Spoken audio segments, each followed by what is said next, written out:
What's up, everybody? Rob here. So I finally have an opportunity to make a video. I haven't been able for a while. It's been very busy around here.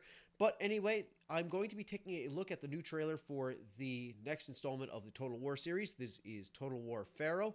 And I'm just going to be checking out the trailer and also moving around the website here, seeing what I can see. And just purely from a historical context, what I can gather from it. And yeah, what one can expect as far as historical value from this. The Total War series has a mixed relationship with historical accuracy, but well, we'll see what we see. And I'm going to be taking a look at the trailer, and when I do that, I'm going to be stopping along the way, giving my commentary as to what I see. Some people are confused that I do this. Yes, I don't just stare at a screen blankly for 5 minutes. I'm going to actually, comment on what I see there. Uh, yeah, that's it. All right, I'm going to just play the trailer and see what happens. All right, let's get down to it.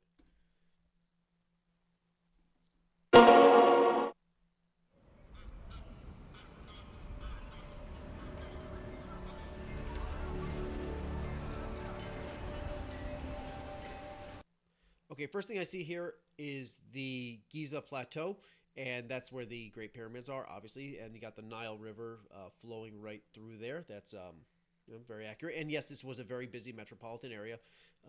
Not just the pyramids themselves, but there's also all kinds of other construction projects, and this is accurate. And the pyramids themselves are actually, by the time this game takes place, the game takes place right around the time of the Bronze Age collapse, so 1100s BC, thereabouts. And the exact time of the Bronze Age collapse is disputed, but whatever. Any case, the pyramids themselves, the ones that are still there, they would have been, like you see right here, they're bright white. That is actually accurate. They would have been covered in polished limestone, which is very shiny, very reflective, and very bright. You could actually, hurt your eyes on that if you stare at it too long. And they would be capped with, I believe it was gold, at least gold plated something on top. I'm not sure. I don't know much about Egyptian history. I admit it. But yes, they would be capped with some sort of precious metal on top. Maybe it was bronze. I don't think it was bronze. I think it was gold.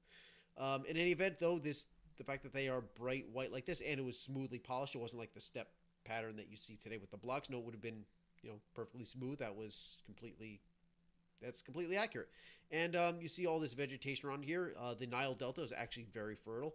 You move outside of where the Nile is, you're in trouble, and you're in the middle of the desert. But along the Nile itself, yeah, very much so. Very lush, very fertile. So I like what I see so far.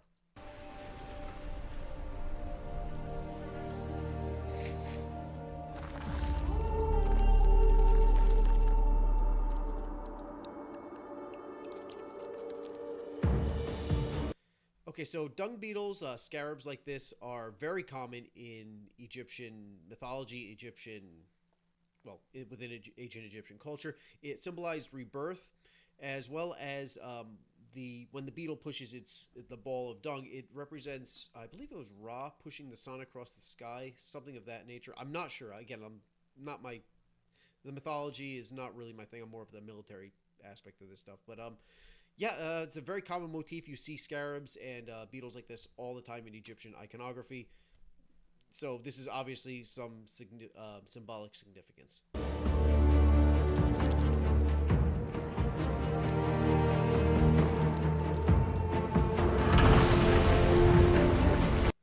I don't know how much it rains in that part of the world, but at the time, though, and by at the time I mean like the past couple thousand years. Well, let's put it this way: the past 1,000 years, 500 years or so, recently, that area has become much more dry.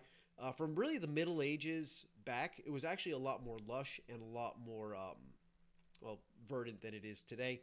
I don't know to what extent, though, and climates are constantly changing. And this is really not much to do with climate. I don't want to turn this into a climate change debate, but yes, it did. I don't know if it rained all that much, but yes, it was much more so, or it did rain much more so in the past than it does today.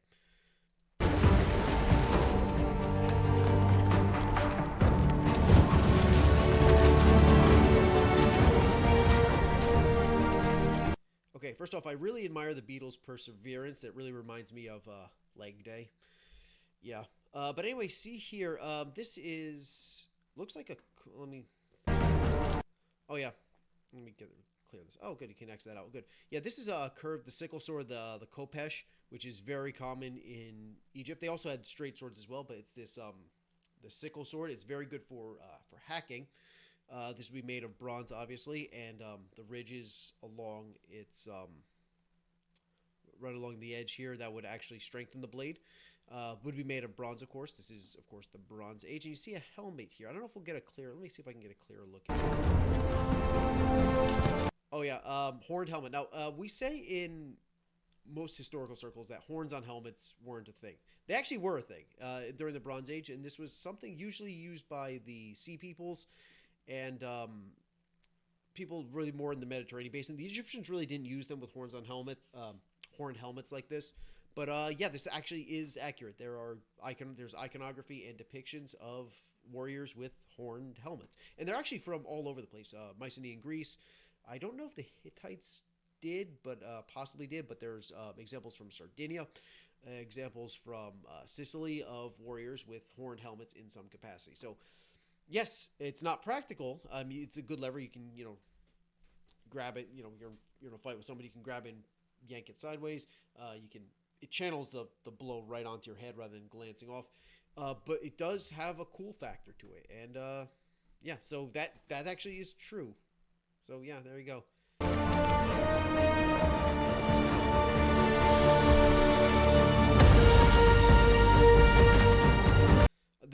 The symbolism here, yeah, rival powers claiming what's yours, that kind of thing.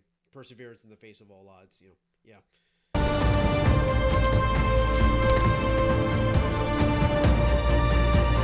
I don't know if scarab beetles know jujitsu or judo, but hey, whatever.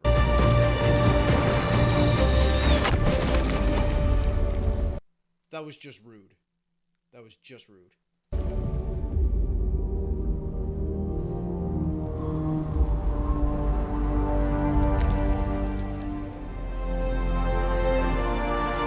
Okay, so yeah, we got Ramses here.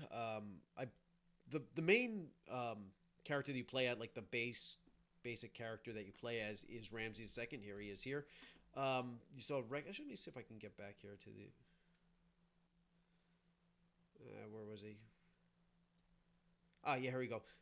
Yeah, wreckage of chariots around here. You got dead bodies all the way around. Arrows were commonly used. Another horned helmet right here. You have the wreckage of chariots right here. Now, chariots were the main form of warfare. And you have a shield here. I think that's yeah, a rawhide shield. That's perfectly fine. Chariots were the main form of warfare. You'd hop in a chariot and you would use them as mobile archery platforms. You could charge in with them. It did happen. But generally speaking, you would use them as mobile archery platforms, and you'd basically drive up to the enemy, and you turn and you'd plink away at them, or you'd take a javelin and you'd chuck at them. These rawhide shields you see here, this is, I believe, would be made out of goat skin, but you could really make it out of really anything you want. But goat skin really is a thing here. That would be the most common type. That is absolutely true. And you got this headdress right here. This looks like a feathered headdress. I don't know. Well, you got an Egyptian guy here. He's got the headdress of Egyptian. Well, actually, that might be the helmet line. It's hard to tell. But this actually looks Hittite or Canaanite. Probably Hittite, actually, with the fully circular feathered headdress like that. Yeah, so this might be a reference to the Battle of Kadesh. Which case, well, if this is Ramses was not wounded knocked off his chariot at the Battle of Kadesh, at least not as far as I'm aware. Yeah, but there you go. Oh, and he's got bronze armor right here, bronze scales. That's, yeah, totally fine. He would be super well protected. He's, the Pharaoh. So, yeah, this is looking pretty good, actually. Maybe a bit stylized, but pretty good.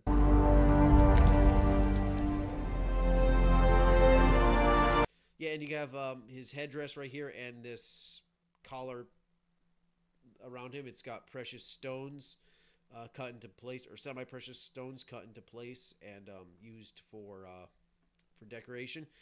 That is, yeah, also perfectly acceptable. Lapis lazuli was actually very highly prized. I don't know if the blue ones. I think the blue ones are lapis lazuli. I don't know, but anyways, these that was yeah, that was common clothing from the era. So yeah, very cool here. Okay, this is a trope that you see in every people just running. No, you don't run at people. They did have formations. They would use a lot more spears. But of course, I'm not seeing the chariots.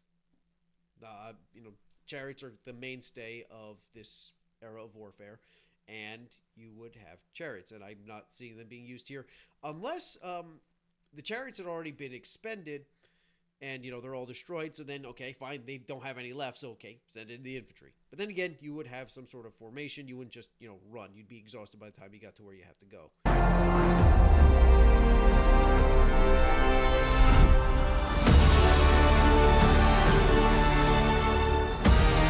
Yes, he's got a straight sword right here. Very cool. Yeah, bronze straight swords. Bronze was the main type of sword, but yeah, they were straight swords. The khopesh was commonly used as well. The khopesh is really very much an Egyptian thing. Was used by other people as well, but the straight sword like that is perfectly viable. Got a bunch of guys with arrow wounds. Yeah. Well, yeah, it's pretty good. Pretty good. My mind's, I'm telling you, it's late at night. My mind's going to about a dozen different places at once right now. But anyway, looks good.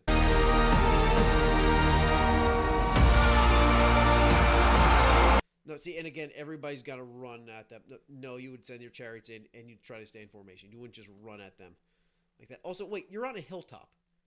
Like, you're on a hilltop. You can just, like, let them come to you up the hill, and it would be better than you just let them come to you and just... Okay.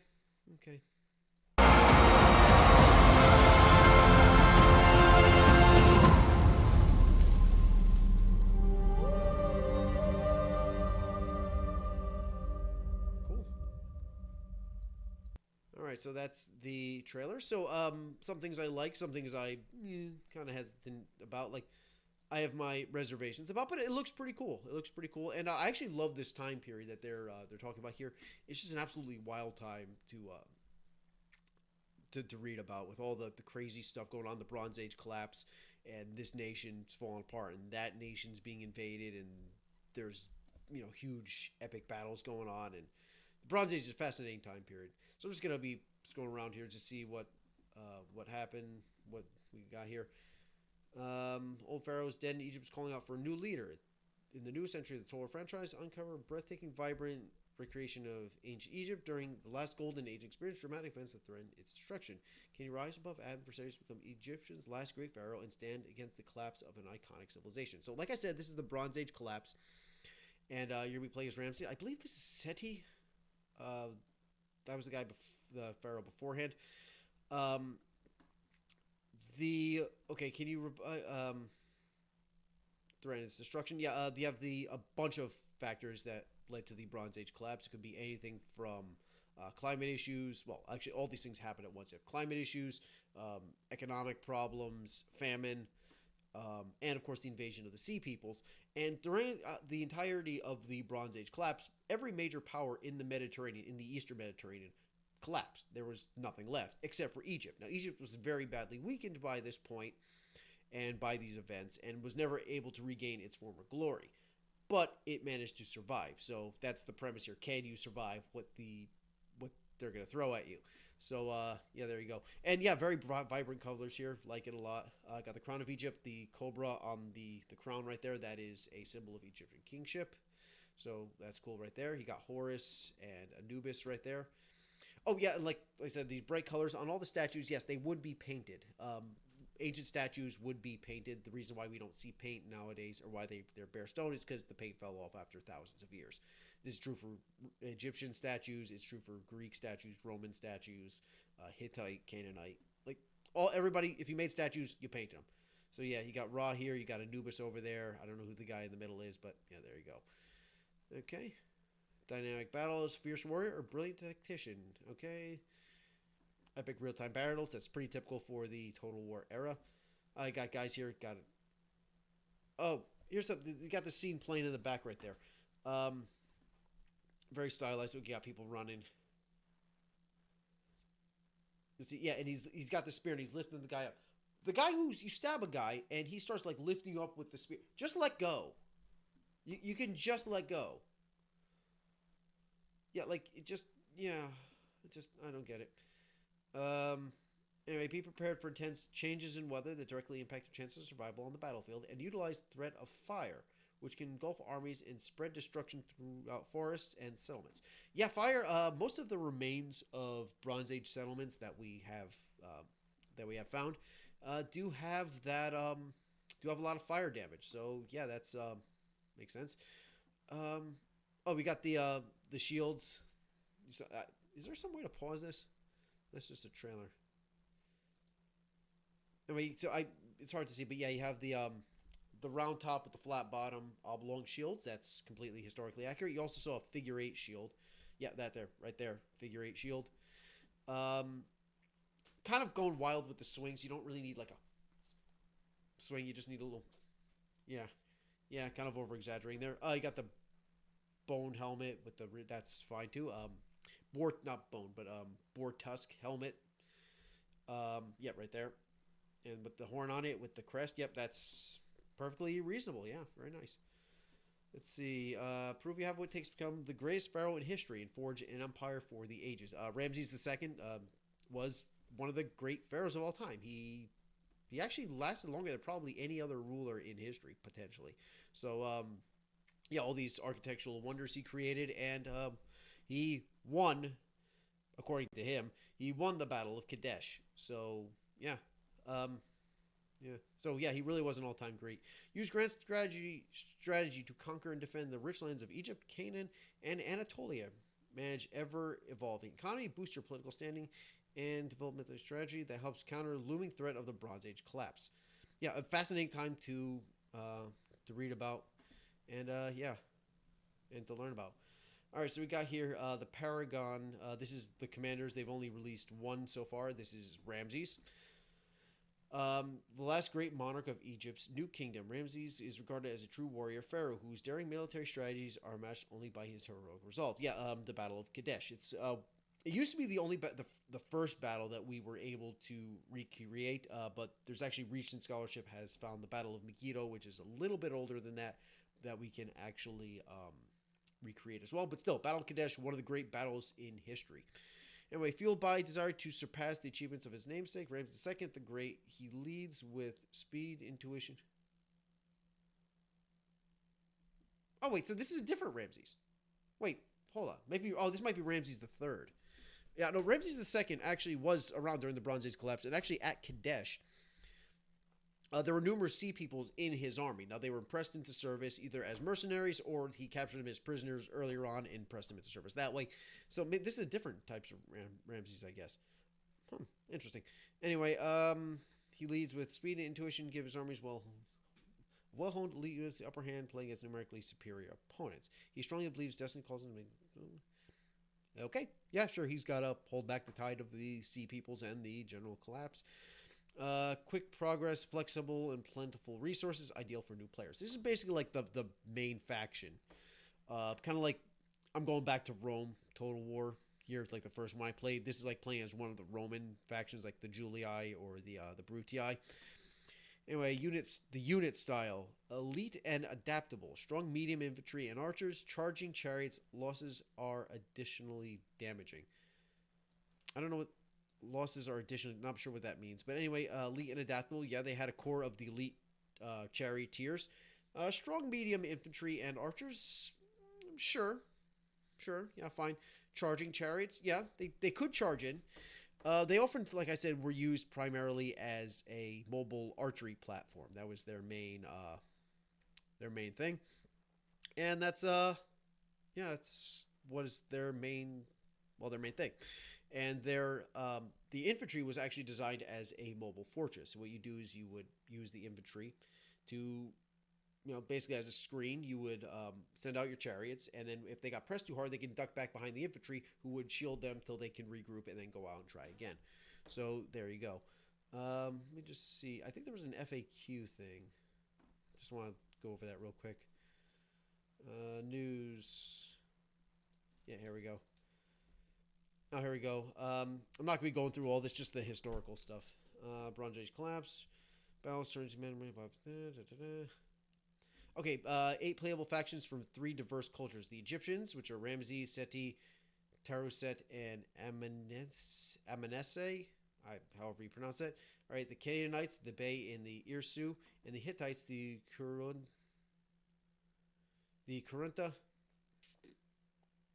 and the Supilu Lima. And the reason why I know Supilu Lima is because there was a documentary about the Hittites narrated by Jeremy Irons, and he pronounced it perfectly. So that's where I got it from. Yeah, these are some of the main factions, the main players in the Bronze Age world, especially if you're going to be making Egypt focused. Um, the Egyptians are the Egyptians. We saw them in action. Their main rivals were the Hittites. These are actually an Indo-European people, and they settled in from Anatolia. Well, yeah, in was now Turkey, and they were constantly, the Egyptians coming up from Egypt, and the Hittites were coming from the north, and in the middle were the Canaanites, which were between, well, basically they were stuck in between the Hittites and the Egyptians. And the Canaanites is just a just an overarching term for anybody from that particular region. And they're really like the scrappy underdogs in this. You have these two major world powers. The Canaanites are in the middle. I'm going to imagine, I'm predicting, I have no idea about this, but the Egyptians, fast mobile chariots. The Hittites actually, they actually had heavier chariots. They actually would, the Egyptian chariots had 2 people in them, a driver and an archer. The Hittites had a driver, an archer, and a soldier, somebody with, a sword or a spear. And so heavy Hittite chariots, lighter, faster archery platforms of the Egyptians. The Canaanites were kind of in the middle, and that's also very rocky terrain there, so it doesn't really suit itself all that well for chariot warfare. So there's going to be a lot of skirmishing here, a lot better archers, better light infantry, that sort of thing. And so they're pretty much the scrappy underdogs in the middle, caught between these 2 major superpowers. And should be interesting to see how they implement this. And I would imagine that the Sea Peoples would show up either as an event, kind of like the Mongols in the medieval Total War series, like they just show up, or if you want to play the newer games, or talk about the newer games, the what's it called, the Warhammer, the Warhammer games, the Chaos, like it's up there, it's a looming threat, and then at some point they just show up and they just devastate everything along the way. I'm assuming the Sea Peoples are going to be an event like that. The Mongols are, Chaos or something. And yeah, so that's what I'm thinking it's going to be. So yeah, Hittites are going to be heavy hitting, more ponderous, chariot based.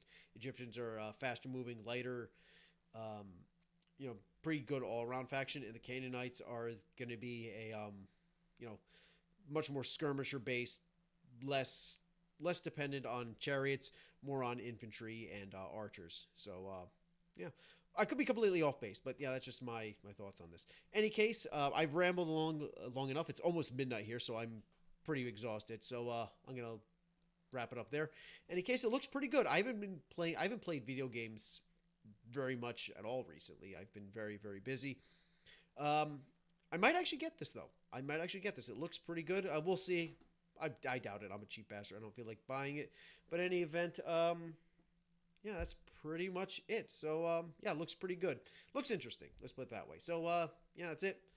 And got nothing else to say. So, anyway, please hit the like and subscribe button. More videos will be coming out whenever I get around to it. And have a good day. Or don't have a good day. You're an adult. Have any kind of day you want. See you all later.